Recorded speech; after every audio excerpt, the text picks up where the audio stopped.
See a few more people coming in, and we'll get going.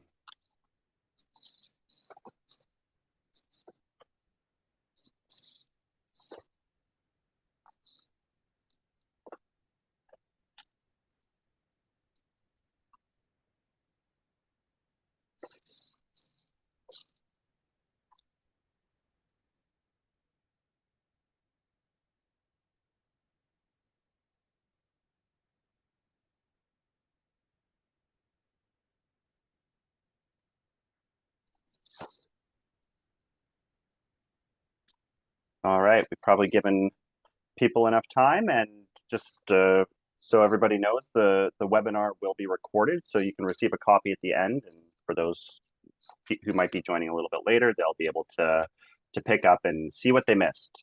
Um, to start off, hello and good morning or afternoon, depending on where you are, and thanks for being here today. My name is Alan Daw, and I'm a Senior Vice President on Leger's Western Canada Public Affairs and Communications team. I'm really excited to talk to you about Cube AI and how it can be integrated into your advertising strategy to optimize your creative. I've been conducting traditional advertising research for nearly 20 years, which is a little bit scary. And over the past 2 years, Cube AI has taken Leger's ability to do creative testing to the next level, providing deeper insights that were once difficult, if not impossible, to measure accurately from viewers at home. And this is because in the past, if we wanted to understand how an ad made people feel, we had to ask them directly through surveys or focus groups. And while this has worked well for us, the problem is people often struggle to articulate their emotions, or sometimes they don't even realize how an ad or image makes them feel, or they subconsciously or purposefully adjust their responses based on what they think they should say. And this means traditional methods often miss the full picture. And that's where Cube AI comes in, as it gives us real, unbiased insights into what is actually resonating with audiences. Joining me today is Neil Fleischer, president of Cube AI at Leger, and one of the key developers of the tool. So he brings a wealth of expertise, and we'll be sharing some of those insights into how the tool can be integrated. We plan for today's session to run about 30 minutes. And to start, I'm going to talk about how Cube AI can help to improve advertising effectiveness by measuring attention and emotion. And you're going to hear those words a lot. But you will also learn why these matter.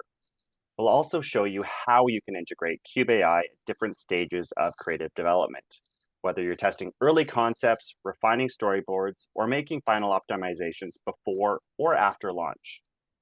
And it's one thing to talk about theory, but today we're going to share actual examples of how Cube AI has been used to improve creative and drive better results. And before we get too far into this, I also want to note that although Cube AI has most often been used for video ads, its applications extend far beyond that. It can be used to evaluate static ads, product packaging, website layouts, digital banners, in-store displays, or even radio spots. Pretty much anywhere where getting attention and an emotional response matter, which is pretty much anywhere, you can use Cube AI or at least some of the learnings from it. And we'll have time for Q&A at the end. So if you have questions as we go, feel free to type them in the box below, and we'll review them before wrapping up. So why should we be testing ads? We all know a lot of time and effort and budget go into developing creative, especially video ads. Brands and agencies can follow best practices and make educated guesses that are good at it. But at the end of the day, they often have limited ways of knowing whether it will grab attention, will it resonate and be remembered, and will it drive brand impact? And unfortunately, many brands don't find out until it's too late, meaning a great amount of money is wasted on ads that fail to engage. People are watching TV and video ads differently, splitting their attention across multiple screens, and that makes it harder to break through. And when audiences lose interest and stop watching, you're also getting less return on your significant media spend. And this is a real problem. And this is where Cube AI comes in.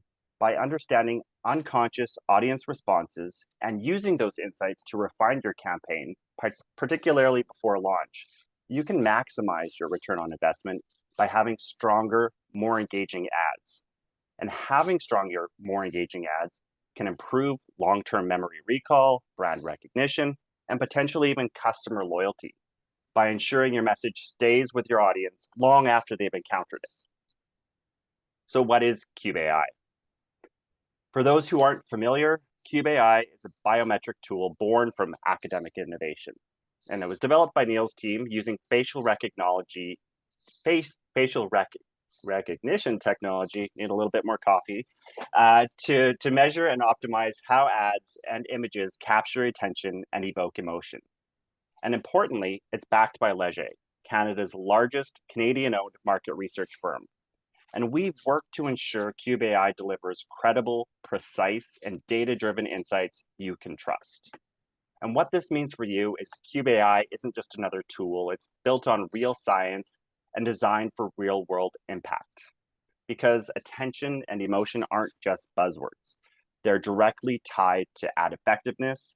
And now, instead of relying on broad post-viewing feedback, we can actually track a viewer's journey in real time as they experience an ad. Now, in traditional creative testing, I might have stood in front of a room, or I guess these days in front of a webcam, and said 35% of viewers found the ad enjoyable, and they said it made them feel happy afterwards. That's useful information, but it also only tells part of the story. What we found to be far more powerful and meaningful is when we actually show the emotional journey that a viewer goes through as they watch an ad. I can think of a recent test where we did for an investment company. And when just a few seconds within the ad, we saw viewers experience a roller coaster of emotions as they talked about their finances, going from sadness to fear to surprise. And then there was this emotional peak of happiness right as their brand and tagline appeared as the heroes of the story. So that was really great to be able to see and share as part of the story of the ad. And it's those key moments that can help us bridge the gap between creativity and storytelling and analytics. Now, when people hear ad AI testing or even just testing, they sometimes assume it's about rigid scoring or limiting creativity, and that's not the goal. Cube AI isn't just about benchmarking or fitting ads into a template. We have benchmarks and they're important, but they're not the be all and end all. At its core, we know advertising is storytelling, and the best ads tell a story in a way that evokes a strong, meaningful response. And when we talk about optimizing creative, it's not about changing your vision, it's about understanding your vision and ensuring your creative delivers the desired impact. And in pre-testing, Cube AI can really be used as a collaborative tool, as it helps to ensure that creative meets three specific criteria. We know that what makes Cube AI so powerful is that it helps you measure, optimize, and refine these three key elements: getting attention, keeping attention, and driving an emotion. And I'll dive into a little bit more why these elements are important. The first, getting attention. We get exposed to so many ads. And if an ad doesn't stand out in the first few seconds, people are going to scroll past or tune out or find something else to occupy their time. The first few seconds of an ad can define your return on advertising spend. And with Cube AI, we can see you're effectively capturing attention and engagement early in your creative. It's not enough to just get noticed, but you have to keep viewers engaged. Research shows you need at least 2.5 seconds of attention for long-term memory impact. Cube AI ensures you're holding attention, identifying key moments that captivate viewers, as well as those moments where people might be dropping off. And by understanding which part of the ads resonate most or least, you can refine your creative to keep audiences engaged from start to finish. And we know that people don't just buy products, they buy feelings.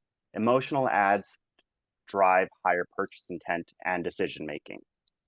Cube AI measures unconscious emotional responses in real time, so you can optimize the strongest impact depending on what your objective is. And I just also want to mention that all of this can be extended just to beyond optimizing a single ad. These insights can strengthen your entire campaign. And how this works, how the tool works is it does a lot, but it's pretty simple and straightforward as to how we can implement it. Respondents are asked who are participating on a laptop or desktop and soon to be mobile phone are asked to turn on their webcam and go through a brief calibration exercise. They then watch your ad or look at your image, and the camera picks up on all their facial and eye movements and uses AI modeling to translate that so you can understand the emotions that viewers are experiencing every second of the ad. In addition to measuring the attention of if people are watching the screen, we can understand 7 key emotions they're feeling, those being happiness, disgust, anger, fear, sadness, surprise, and neutrality. And by understanding that journey of emotions that your audience goes through, when looking at your creative, you get that precise feedback and then apply those best practices. So I mentioned it can also, it's not just for a single piece of creative in all cases. You can apply those learnings to say, okay, we know that emotion or attention peaks at this particular image. So let's use that image and pull that into our social media campaign, or use that image as part of a static out-of-home piece of creative. And by tying those pieces together, it can really help to make your campaign overall stick and get your message through. So much of what we're talking about today is about pre-launch optimization, and that can be in the form of creative refinement or cutting it down to shorter ads or to fit other platforms. But we can also use it for A/B testing, to pick one concept over another by understanding which one is best getting attention or driving emotion. And even if you haven't had the opportunity to test an ad before it launches, there's still value in assessing ads that are in field or after they've been field to learn from that. So you can understand why it is or is not doing what it's supposed to in market. We do have benchmarks to compare for video ads, as well as some clients who have wanted to make their own specific benchmarks.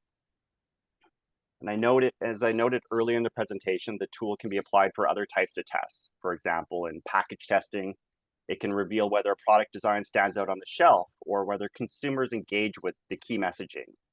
In radio in radio advertising, we can assess the emotional response to tone, pacing, and messaging, helping brands refine scripts for stronger engagement, and even UX and website research can benefit, ensuring users focus on the right areas of the screen so that their interactions align with the intended goals. If any of that sounds interesting, let us know, type a question, or reach out after the presentation.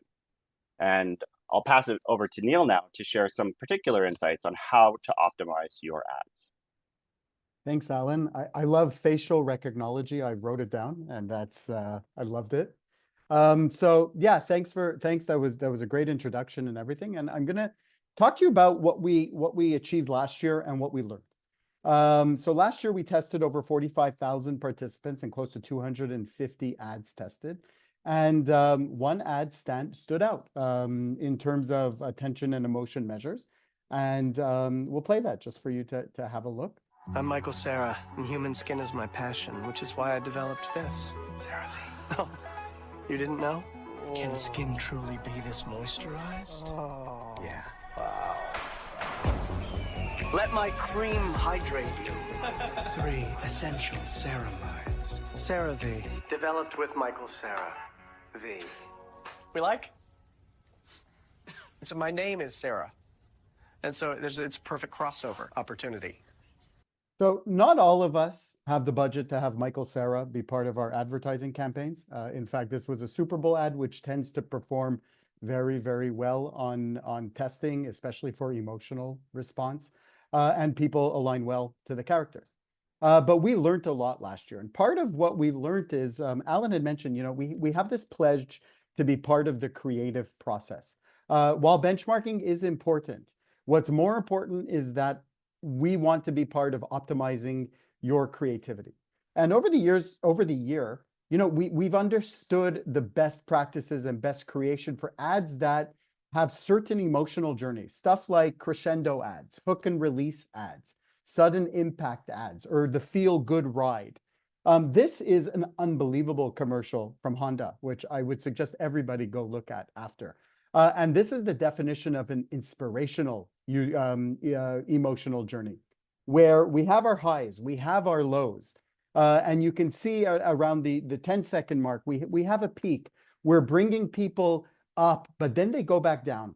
And then at the 20-second mark, again, we're talking to them positive and there's positive feelings, but once again, we bring them down until that final 5 seconds of this soft emotional lift, almost a wow, a very emotionally connecting moment that likely has the brand, that has the payoff of the message.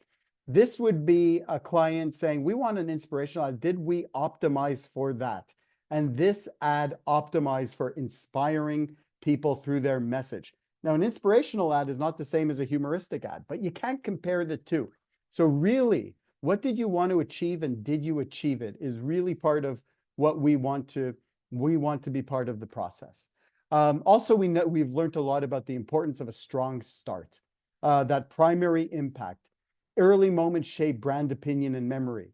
If we get you in the early moments, we keep you longer. Our chance to impact you is higher, and we get to impact ad performance. Early engagement prevents drop off, which is crucial, and it boosts recall. Strong openings boost recall and the emotional connection and the feeling of that. And lastly, we prioritize the first seconds for maximum impact. Those first seconds, especially with attention. Again, an emotional ad might not want the emotion there, and that is fine.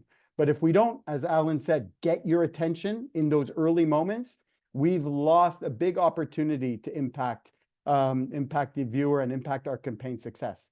As well, we've learned about the importance of emotional peaks and valleys. Emotional highs and lows make ads more engaging and memorable. Last night, my favorite hockey team won a hockey game 6-3. Had they been winning 6-0 or 6-0 and the other team scored 3 goals, well, that would have been a completely different ending to my connection to that game versus the fact that we were down 3-2 in the third period and came back and scored 4 straight goals to make it 6-3. I felt pain when they were down. My kids felt pain when they were down. But so that payoff, that up at the end, impacted us so more. Emotional shifts sustain attention and prevent disengagement. Strategic emotional peaks increase brand recall and connection. Emotional valleys enhance contrast and amplify key moments. When the Canadians lifted their hands at the end of that game, it felt so much more based on the journey that they took me through than had it been a different journey. And balanced emotions boost brand opinion and memory. Memory is huge. The best targeted ads, only about 5% of the audience might be looking for that product at that time. We need to impact memory. We need to impact long-term memory. And as Alan said, 2.5 seconds of keeping attention, everything on top of that leads to increasing that long-term memory recall. And finally, the importance of the final moments, the bookmarking, the bookmark effect, the beginning, the end. Final moments shape brand perception, recall, and engagement. Think of how many ads you've seen with the logo, with the messaging, with the final key takeaways that need to be given. There we want emotion at its peaks. We want attention at its peak. A strong emotional close boosts brand opinion and memory retention. Ads, excuse me, ads at the end of a peak enhance recall and impact, leveraging the recency effect. And a strong ending boosts purchases intent and sharing and ad effectiveness. So that's some of our key learnings, peaks and valleys, importance of a strong start, importance of a strong ending, and the journeys that we understand how they're meant to look and how they're meant to feel. Right now, we're going to go through a case study. And that case study is around a campaign that Toyota started in 2018 around the Olympics, and it's called Start Your Impossible. This ad had a 2024 Paris version, and this is a global ad. Many ads are global. Think Nespresso and George Clooney. Well, they play different in different locations. a Canadian audience to the George Clooney ad will have a completely different impact than the American audience or the German audience. So the challenge here is, how do we balance global consistency with local ad adaptation? Some of the challenges here are the celebrity cameo. The celebrity you're about to see, well, he's relatively unknown to North America. The sport you're about to see, relatively unknown to North America, creating possibly a disconnection. And the visuals are of Paris. While it's familiar, what does that do to the Canadian audience? So I'll show you the ad to start.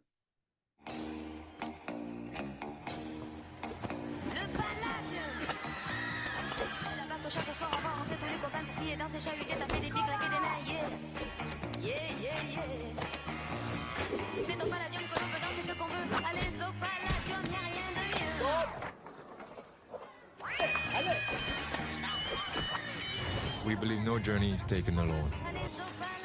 Toyota. Start here impossible.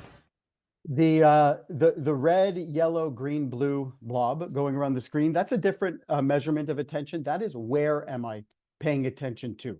Is Nicolas at this moment, and is the word start grabbing my attention? Is the logo being seen at certain times? So that's a different attention level of what is causing that attention to increase or decrease, or are they seeing something? But overall, this ad, we saw Nicolas, we saw Paris, and we saw handball. When analyzing this ad from this moment by moment understanding of it in the Canadian audience, we look at that early impact. Did it get attention? So we're looking at the green line, and we do see attention increase in those very early impactful moments. However, second, does it keep attention? Over time, we see attention drop quite consistently over the next 10, 15 seconds to a point where we almost see disengagement in terms of audience. It ends at an overall low, and we see no peaks. We see no come back and pay attention. So we feel that while this ad, we don't feel, we see that while this ad got attention, it did not keep attention. And lastly, looking at the emotional response of this ad, well, we would want to know creatively, did you want emotion to follow this path? This path represents a disengaged audience that has relatively no emotional connection, a relatively lackluster journey up until one significant moment, and that moment is moment 3. Now, moment 3 shows a connection from the audience. It's a moment where Nicolas is looking at the audience and is smiling at the audience. Now, a smile is meant to get a smile. When I smile at you, your non-conscious is going to want to smile at me back. If you don't smile, it's because your conscious took over and said, I don't like you, so I'm not going to smile at you. But that's the goal of this exact moment. So from understanding this, what we want to do is we want to optimize it for a Canadian audience that is not familiar with Nicolas. So the star power is lost, but what about Nicolas can engage me? What about Nicolas can bring us back and make this more localized for our audience? And that's a cutting room floor edit. And when we talk about what we're able to do, one of our most popular products is optimization, pre-launch optimization. And what that means is no reshoots, is being able to identify key moments, how they're laid out, and perhaps offering suggestions on how can we improve it based on cutting room floor edits, based on adding sound, adding different talk track, something like that that could reinvigorate this campaign and optimize it for getting attention, keeping attention, driving an emotion, and then all the benefits from that: brand recall, long-term memory, overall ad rating, likeliness to purchase, all of that. So we go and we offer this solution up, and this is what we see with it. What we did here was we re-edited it, launched it to the Canadian audience again. We have the original journey below, as you can see that 22-second peak, and we have the optimized version, which you will see the optimized journey above.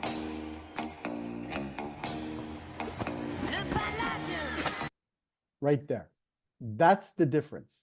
By taking that key moment that was lost, and one of the key takeaways we'd love you to have is get attention, keep attention, drive emotion. But also that 22-second in the original is lost. Even though we show it as a peak in cube, in the real world, we've already lost you.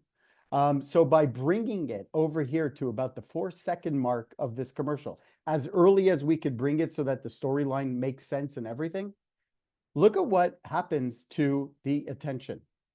We were losing attention, and we were losing it continuously in the optimized. Here we've brought you back. Why? Well, non-consciously, Nicola is looking at me and I'm looking at him, and that's getting me to pay attention to him. He's connecting with me. So the lack of recognition from him is almost overcome by the personalization he now has with me. So the attention levels increase. Look at what happens with the emotional connection as well. We start to see emotional growth in the audience right away.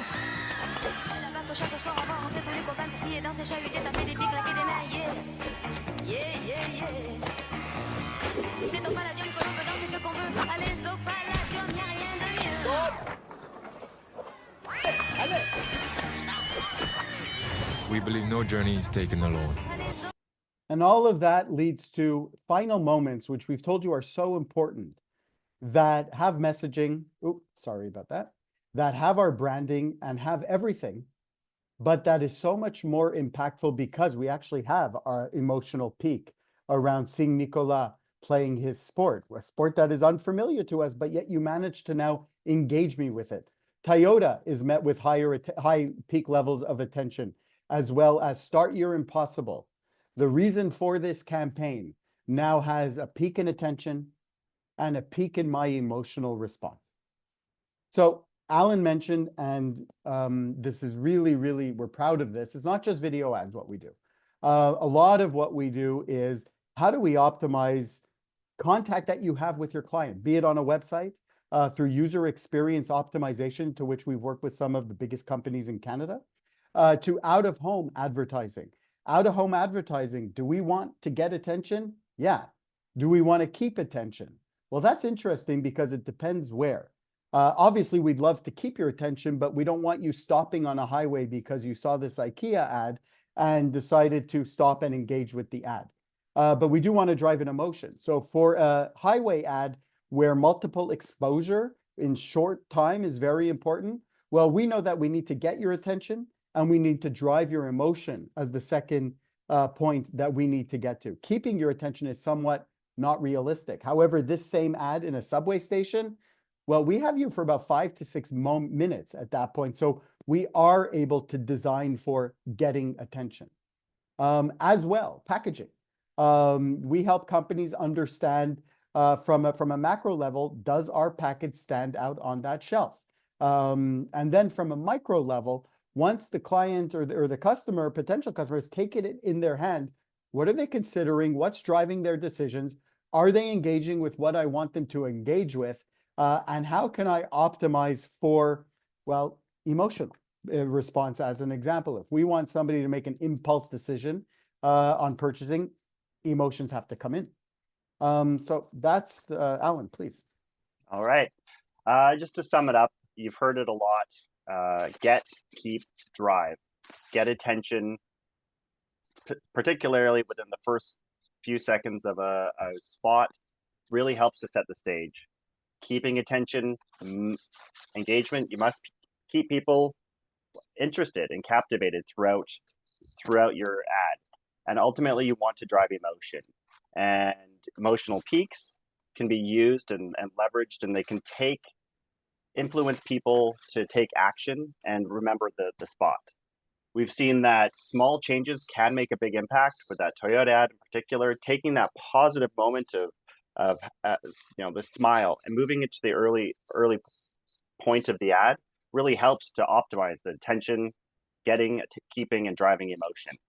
And ultimately, you can leverage these AI-powered insights to give your creative a competitive edge. So if you're just relying on the traditional ask component, you're missing out on a lot of those elements that your competitors might be taking advantage of right now.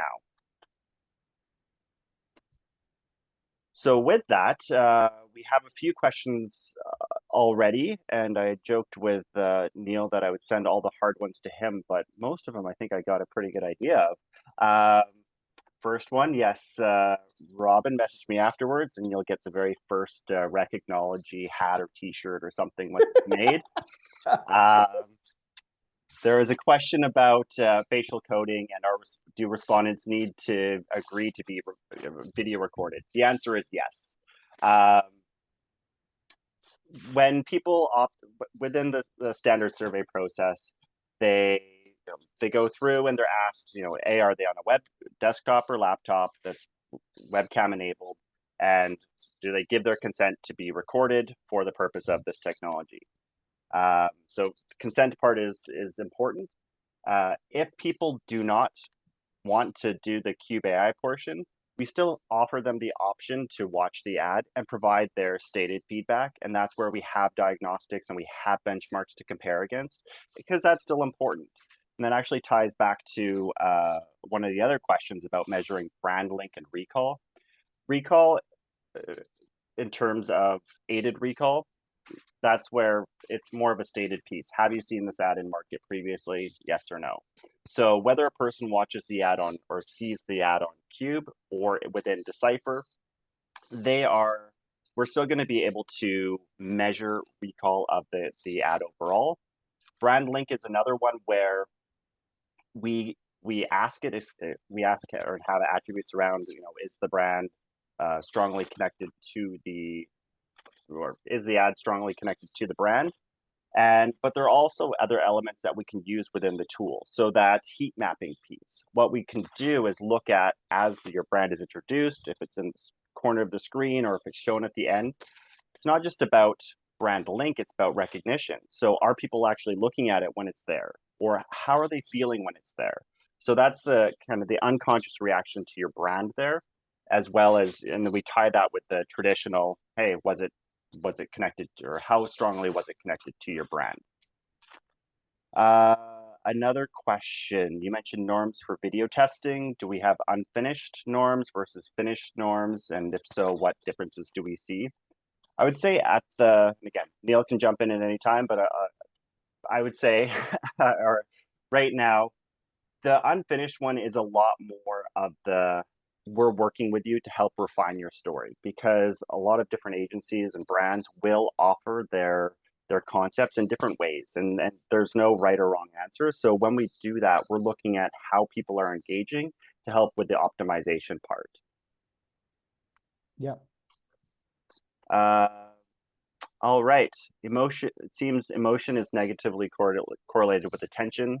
I think that was more a function of, or that is more a function of just the ad that we were seeing in that moment. We know that every ad is going to tell a different story, and viewers, as they're watching it, are going to experience different emotions, and that's why it's not just about positive emotion. It's about whether or not, sadness or anger or being upset can be, they're not positive things, but they can be ways to trigger a reaction that sticks with people. And with the ad, the financial institution ad, when people were talking, the ad was talking about people losing out on potential savings, and that can impact their retirement. That made them feel in a negative manner. But what that really helped do is heighten the sense of happiness when the hero, the brand, was revealed. And we've also seen it in cases where, again, it's meant for a hospital foundation where, it's not necessarily a positive ad. It's talking about, it's showing sick kids in a hospital, but ultimately it's talking about the care that's being provided in a high level of care. And so we're seeing heightened levels of sadness throughout the ad, but ultimately there is something at the end, an emotional connection at a strong or high level that is drawing attention and help to have that ad really resonate in a positive way. All right, what else do we have? Average project cost. Neil, do you want to? We work with a lot of budgets. So if there's any questions on any costs, please reach out to myself or Alan. But we want to be reachable to all. How many participants are we using per test, and what's the incidence rate? My favorite answer is it depends. And I say that a lot. Generally, we like within the Cube AI platform itself, when we're measuring the emotions and attention, we like to have around 100 participants. And that allows us to, see a steady picture. We can work, it works effectively with, let's say, 25 or more. It's not a, perfect round number, because it oftentimes is similar to focus groups, like a qualitative exercise as well. We have data, but you don't need as much because with the throughout a viewer watching an entire ad, I think, Neil, it's about it records emotions at the 1/100th of a second. 30 frames per second. Third, And if I could say, if the research question is, how does my ad perform overall? That would be about 100-person use case going through Cube. If we want to understand those moments of impact, moment by moment, you could reach down to lower because people tend to laugh and have similar experiences at similar times. So we prefer to do Cube tests with 100 participants. If it's a post-campaign analysis, Alan, I think we do 1,000 participants. Of the 1,100 we'll do Cube. But keep in mind about 100 participants for a Cube video ad. For heat maps with out of home, we drop it to about 50 participants because that's eye tracking, requires less participants. yeah, again, my favorite answer, it depends. The Cube AI component is around 100, but oftentimes we're building Cube into a larger research study. So if we're doing a post-test assessment or as part of a pre-wave, and we want to establish really strong benchmarks for the campaign in terms of where your brand is at in terms of recall or consideration, we will want those, again, more standard sample sizes, 800, 1,000, to allow you to segment across different audiences. And then once we get to the advertising part of it, we can have fewer respondents engage with the ad in that sense. And I mean, not everybody wants to do and have their face recorded, and we know that, so we take that into account when mapping out the study. And if you have a really hard to reach audience, we know that it's hard to reach audience, but also not all of them are going to want to participate. So we take that into account when designing the optimal number based on feasibility and cost. And I see a question about turnaround time. How much time do we have in field to get you the feedback you need? So we can turn it around really quickly. Neil, you've done ones that have Yeah, for Gen Pop, a Cube optimization like we saw there would take about 3 days. Yeah, but if your audience is a really, let's say, hard to reach, tough to find, if we have the ability to be in field longer, then we will take it to maximize the insights that we can provide. Question about data recording in order to ensure privacy and safety. Do you want to speak to those Fully safeguards? GDPR compliant. Data is erased after we get everything that we need. Faces are not shared. Everybody opts in to our testing. They have full ownership over their data should they ever want to revoke it. And as we said, we keep nothing in databases or anything. And also, the type of data that we're keeping, it's not facial recognition used to open a bank account. It's purely biometric used to measure faces, and it's erased after we get our use out of it. A question about sample sizes, if it increases with more than one ad. We can still use the general 100, and what we do is a typical randomize the order that they watch the ad, because there can be order bias as well in terms of the emotional engagement. But it depends on what the objective is of why we're doing the test, I would say. If we want to do a standard A/B, then maybe we do expand upon the sample size just to allow a higher number of people who are seeing this one first or just seeing this one on its own. So again, I go back to my favorite answer. It does depend, and we really look at it on a use case scenario.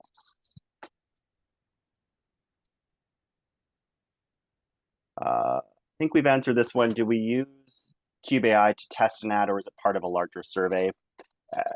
it can be used just as a standalone tool. If you have an ad and you quickly want feedback, or a concept and you quickly want feedback, we can put it into the software or the platform and provide just the moment by moment analysis part of it. But oftentimes it is part of that larger survey. So And it we, powers, sorry, Alan. yeah, no, go on. It powers the why in that larger survey. Survey allows you to understand a lot of, you know, who, what, when, and where, but do we really understand why they're giving those responses? And running the video through Cube and adding it to post-campaign as an example. Post-campaign will allow us, you know what, it didn't drive brand link. Our watching the video and the human response to the video will give you a lot of insights into why it didn't drive brand link and will allow you to improve for next time. All right, I think we covered all the questions. Thank you, everybody, for your time. You see Neil's email there, as well as a general email. So if you do have any other questions, or you want about specific use cases, or would like a more tailored demonstration of how it can fit your particular creative development or testing needs, please reach out and we would be happy to get back to you. Enjoy the rest of your Thank you morning and so much. afternoon, and thank you once again. Bye-bye.